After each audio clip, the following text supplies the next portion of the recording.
নির্বাচনী তফসিলকে ছাপিয়ে talk of the country, সারা দেশ একেবারে উৎসাহ, উদ্দীপনা এবং একটা খুব কিউরিসিটির মধ্যে দিয়ে খুঁজছে রাষ্ট্রপতি মোহাম্মদ শাহাবুদ্দিন চুপ্পু তার রয়টার্সকে দেওয়া ইন্টারভিউ। প্রতি পরতে পরতে ক্লাইম্যাক্স, প্রতি পরতে পরতে প্রশ্ন আর প্রশ্ন।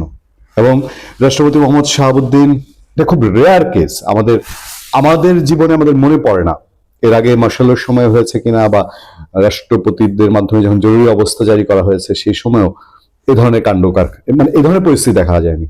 আপনাদের মনে থাকার কথা, 111 ঘটার আগে মোহাম্মদ ইয়াজউদ্দিন আহমেদ, যিনি বাংলাদেশের রাষ্ট্রপতি প্লাস একাধার চেয়ে কেয়ারটেকার চিফ ছিলেন, সেই সরকারের সময়ও তখনও এভাবে মানে এই ধরনের ইন্টারভিউ, এবং দেখেন হোয়াটসঅ্যাপে বাংলাদেশের রাষ্ট্রপতি ইন্টারভিউ দিচ্ছেন, নতুন ঘটনা হতেই পারে। আজকালকার সোশ্যাল মিডিয়ার যুগে, আজকালকার স্মার্ট ডিজিটাল যুগে রাষ্ট্রপতিরা স্মার্ট, তারা ওয়ার্ল্ডের সমস্ত প্রেসিডেন্টরাই, তারা দেখা যায় যে ম্যাক্সিমাম প্রেসিডেন্ট তারা সোশ্যাল মিডিয়া, তার মোবাইল ফোন, হোয়াটসঅ্যাপ, টুইটার সেগুলো ইউজ করেন।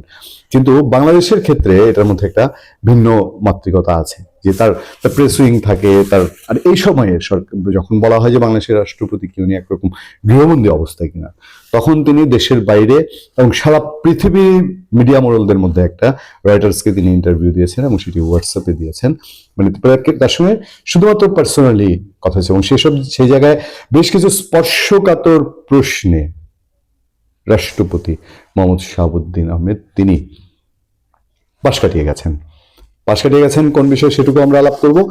তবে রাষ্ট্রপতি তার সবচেয়ে অভিযোগ যেটা মুখ খুলে ঝেড়ে ফেলেছেন, এইটা নিশ্চয়ই মানে সারা বিশ্বজুড়ে, পৃথিবী জুড়ে রাষ্ট্রবিজ্ঞানে আলোচিত বিষয় থাকবে। যে আমরা এর আগে শুনেছি বিভিন্ন দেশে সরকার প্রধান, সেনা প্রধান, তাদের মধ্যে গন্ডগোল থাকে।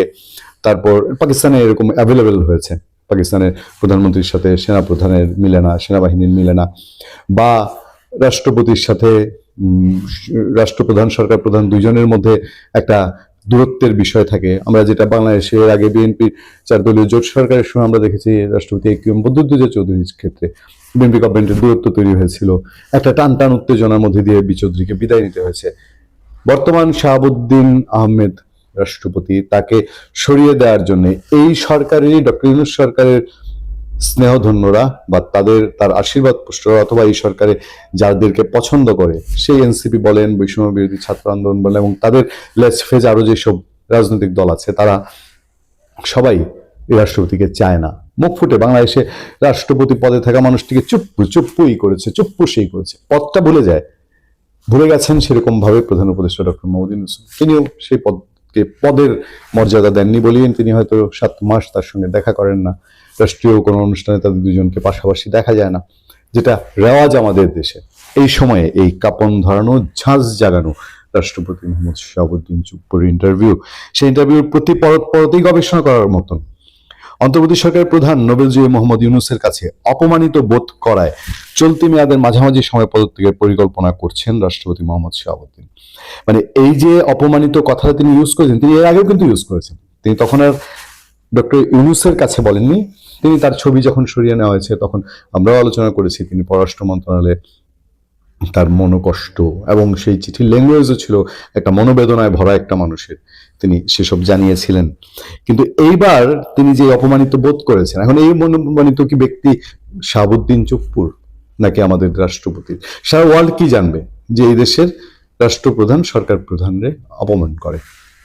এই তো, মানে এর বাইরে তো আর কিছু জানার নাই। মানুষ তো এইভাবে বিশ্লেষণ করতে পারে।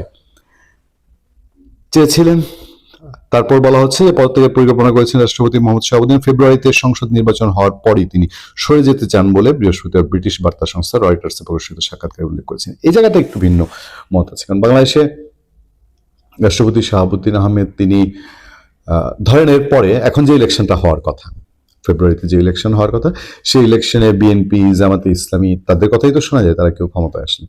তো ক্ষমতায় আসলে এই পদে মোহাম্মদ শাহাবুদ্দিন তার থাকাটা মোটেও তো কমফোর্টেবল থাকার কথা না। ডক্টর ইউনূসের সময় যা হয়েছে, তারপর কি হয়, ওই যে বলে না, যায় দিন ভালো আসে দিন খারাপ, এর চেয়ে খারাপ কিছু হয় কিনা, সেই দিক থেকে রাষ্ট্রপতি শাহাবুদ্দিন আহমেদ তিনি হয়তো আগে থেকেই চিন্তা করেছেন যে মানে সরে যাওয়া ভালো, যা হয়েছে যথেষ্ট হয়েছে। 75 বছর বয়সী শাহাবুদ্দিন গত বছর আওয়ামী লীগের মনোনীত প্রার্থী হিসেবে বিনা প্রতিদ্বন্দ্বিতায় 5 বছরের জন্য রাষ্ট্রপতি নির্বাচিত হয়েছিলেন। তবে আগস্টে ছাত্র আন্দোলনের মুখে দীর্ঘদিনের প্রধানমন্ত্রী শেখ হাসিনা দেশ ছেড়ে নয়াদিল্লি চলে গেলে এবং সংসদ বিলুপ্ত হলে তিনি একমাত্র সাংবিধানিক কর্তৃপক্ষ হিসেবে থেকে যান। তার কাছেই এই ডক্টর ইউনূস সরকার, তার উপদেষ্টারা সবাই শপথ নিয়েছেন। আমি জানি না, হঠাৎ করে আমার মনে হচ্ছে যে এই যে 2 উপদেষ্টার পদ খালি হলো, নতুন কাউকে নিয়োগ দেওয়া হয় না, এটা কি এমন কিছু যে এই রাষ্ট্রপতি শাহাবুদ্দিনের কাছে আবার শপথ করতে যাওয়া লাগে কিনা, সেখানে আবার ডক্টর ইউনূস সাহেবের উপস্থিত থাকা লাগে কিনা, এই চিন্তা করে কি নতুন কাউকে দেওয়া হলো না নাকি? যাক, জানি না, এটা নিয়ে আসলে আর কিছু বলতে চাই না। যদিও সাধারণত রাষ্ট্রপতির ভূমিকা মূলত আনুষ্ঠানিক এবং নির্বাহী ক্ষমতা থাকে প্রধানমন্ত্রী মন্ত্রিসভার হাতে। তিনি সশস্ত্র বাহিনীর সর্বাধিনায়ক, এটা বাংলাদেশের সবাই জানে। এই জায়গাটা এখন আরো অনেক গুরুত্বপূর্ণ কিনা এই ইন্টারভিউর পরে এই আলোচনা হতেই পারে। যে জন্য আমরা বলছি যে, বা অনেকে এটা বলছেন যে এটার ভেতরে আর কোনো, কেউ কেউ ভয়ঙ্কর বলতে পারেন, কেউ ভালো বলতে পারেন, মানে কি হয় না হয় বলা যায় না, সেরকম কোনো আওয়াজ আছে কিনা। ঢাকায় তার সরকারি বাসভবন থেকে দেয়া এক হোয়াটসঅ্যাপ সাক্ষাৎকারে মোহাম্মদ শাহাবুদ্দিন বলেন, আমি চলে যেতে আগ্রহী, আমি সরে যেতে আগ্রহী। তিনি বলেছেন দায়িত্ব নেওয়ার পরে এটাই তার প্রথম কোনো গণমাধ্যমে সাক্ষাৎকার। তার মিডিয়া উইংটা সরিয়ে ফেলা হয়েছে, এই কথাও তিনি বলেছেন। তিনি আরো বলেন, যতক্ষণ না নির্বাচন অনুষ্ঠিত হচ্ছে আমার থাকা উচিত, আমি সাংবিধানিকভাবে রাষ্ট্রপতি পদ ধরে রাখছি বলে এই পদে আছি। উনি চলে গেলে এটা একটা ভজগট অবস্থা তৈরি হবে, কারণ এই সরকারের নিয়োগ ফিয়োগ নিয়ে তো কোনো গ্যারান্টি নেই। মানে বিদেশ থেকে, আমেরিকা থেকে আবার একজন কি করে আইসা বাংলাদেশের রাষ্ট্রপতি বানায় দিলে না বিপদটা আরো বেশি হয়। রাষ্ট্রপতি শাহাবুদ্দিনের অভিযোগ, প্রায় 7 মাস ধরে ইউনূস তার সঙ্গে দেখা করেননি। তার প্রেস বিভাগটি কেড়ে নেওয়া হয়েছে। খুবই কড়া এবং শক্তিশালী অভিযোগ, কিন্তু তার প্রেস বিভাগটি কেড়ে নেওয়া হয়েছে এবং গত সেপ্টেম্বরে সারা বিশ্বের বাংলাদেশ দূতাবাসগুলো থেকে তার প্রতিকৃতি সরিয়ে ফেলা হয়েছে। এটা একটা আজগবি কাণ্ড। মানে কি কারণে? লোকটাকে তো আপনারা বঙ্গভবন থেকে বের করতে পারেন নাই, চেষ্টা তো করেছেন। তো তার ছবি সরিয়ে ফেলে এটা কি মেসেজ দেওয়া হয়েছে সারা পৃথিবী জোড়া? আচ্ছা, একজন রাষ্ট্রপতির প্রেস বিভাগ সরিয়ে ফেলাটা, এটা কোন উদ্দেশ্যে? কোনো একটা উদ্দেশ্য নিশ্চয়ই ছিল, সেই উদ্দেশ্য কি জাতির সামনে এসছে? আমরা সেগুলো নিয়ে ভাবতে পারি না? ভাবার তো আমাদের খোরাক যোগায়। রাষ্ট্রপতি বলছেন, সব কনসুলেট, দূতাবাস, হাই কমিশনের রাষ্ট্রপতির প্রতিকৃতি ছিল, রাতারাতি তা সরিয়ে ফেলা হয়েছে। জনগণের কাছে একটি ভুল বার্তা যায় যে হয়তো রাষ্ট্রপতিকে সরিয়ে দেওয়া হচ্ছে। আমি খুবই অপমানিত বোধ করেছি। তিনি বলেছেন, প্রতিকৃতি সরানোর বিষয়ে তিনি ইউনূসকে চিঠি দিলেও কোনো পদক্ষেপ নেওয়া হয়নি। আমার কণ্ঠস্বর রুদ্ধ করা হয়েছে। আপনারা কি কোনো ঝড়ো বাতাসের আলামত পাচ্ছেন? বা এই বাংলাদেশের রাষ্ট্রপতি চেয়ারে থেকে একজন এই অভিযোগগুলো করছেন, মানে কতটা গুরুতর, কতটা ডেঞ্জারাস? এ বিষয়ে মন্তব্যের জন্য করা অনুরোধে তিনি বলেছেন, অনুরোধে ডক্টর ইউনূসের প্রেস সচিবরা সাড়া দেননি বলে রয়টার্সকে জানিয়েছেন। মানে এটা তো কোনো কোনো মাত্রা হতে পারে না। কোনো জায়গার কি রাষ্ট্রপতির অপমানের বদলে কি ভয়ঙ্কর কিছু হতে যাচ্ছে? প্রেস সচিব টচিব সবাইকে একটা কিছু বলছেন, কিন্তু কোনো সাড়া মিলেনি। রাষ্ট্রপতি শাহাবুদ্দিন বলেছেন তিনি সেনাপ্রধান জেনারেল ওয়াকারুজ্জামানের সঙ্গে নিয়মিত যোগাযোগ রাখছেন। আগস্টে শেখ হাসিনার বিরুদ্ধে বিক্ষোভের শেষ দিকে ওয়াকারুজ্জামানের সেনারা সক্রিয় ছিল না, যা এই প্রবীণ রাজনীতিবিদের ভাগ্য নির্ধারণ করে দেয়। শাহাবুদ্দিন বলেন, ওয়াকারুজ্জামান স্পষ্ট করে দিয়েছেন যে তার ক্ষমতা দখলের কোনো উদ্দেশ্য নেই। এই কথাটাও কিন্তু রাষ্ট্রপতি একটু টেকনিক্যালি এক জায়গায় গিয়েছেন। যদিও বাংলাদেশের সামরিক শাসনের ইতিহাস রয়েছে, তবুও ওয়াকারুজ্জামান দেশে গণতন্ত্র ফিরিয়ে আনতে চান বলে জানিয়েছেন। শাহাবুদ্দিন আরো বলেন, যদি কিছু ছাত্র বিক্ষোভকারী প্রাথমিকভাবে তার পদত্যাগ দাবি করেছিল, তবে সাম্প্রতিক মাসগুলোতে কোনো রাজনৈতিক দল তাকে পদত্যাগ করতে বলেনি। জরিপ অনুযায়ী সাবেক প্রধানমন্ত্রী খালেদা জিয়ার বাংলাদেশ জাতীয়তাবাদী দল এবং কট্টরপন্থী জামাতে ইসলামী পরবর্তী সরকার গঠনের দৌড়ে এগিয়ে রয়েছে। এই দল দুটি 2001 থেকে 6 সাল পর্যন্ত জোটবদ্ধভাবে দেশ শাসন করেছিল। 20 বছর দেশ শাসন করা শেখ হাসিনা দেশ ছাড়ার পর তার সঙ্গে যোগাযোগ করার চেষ্টা করেছেন কিনা খেয়াল করবেন দর্শক, খুব খুব সিগনিফিক্যান্ট ইস্যু।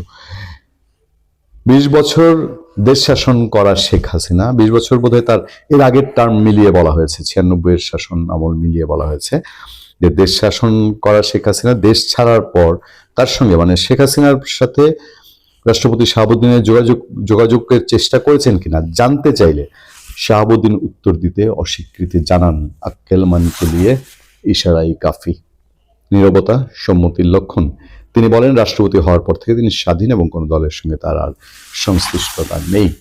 ফলে আপনারা কি অনুমান করতে পারেন যে এটা শুধুই একটা ইন্টারভিউ, এবং এই ইন্টারভিউর পর কি বাংলাদেশ সরকার বা ডক্টর ইউনূসের প্রেস বিভাগ বা ডক্টর ইউনূসের পক্ষে কোনো ধরনের কোনো স্টেটমেন্ট, খুব খেয়াল করবেন যে এই সরকারের পক্ষ থেকে, এই সরকারের দিক থেকে এবং নির্বাচন কমিশন নির্বাচনের তফসিল যেদিন ঘোষণা করেছে, ঠিক সেদিন এই ইন্টারভিউটা রয়টার্সের মতন সংবাদ মাধ্যমে এসছে।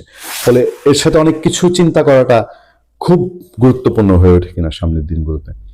ভালো থাকবেন, সুস্থ থাকবেন। আপনার সাথে আমি আতিক রহমান, পূর্ণিয়া।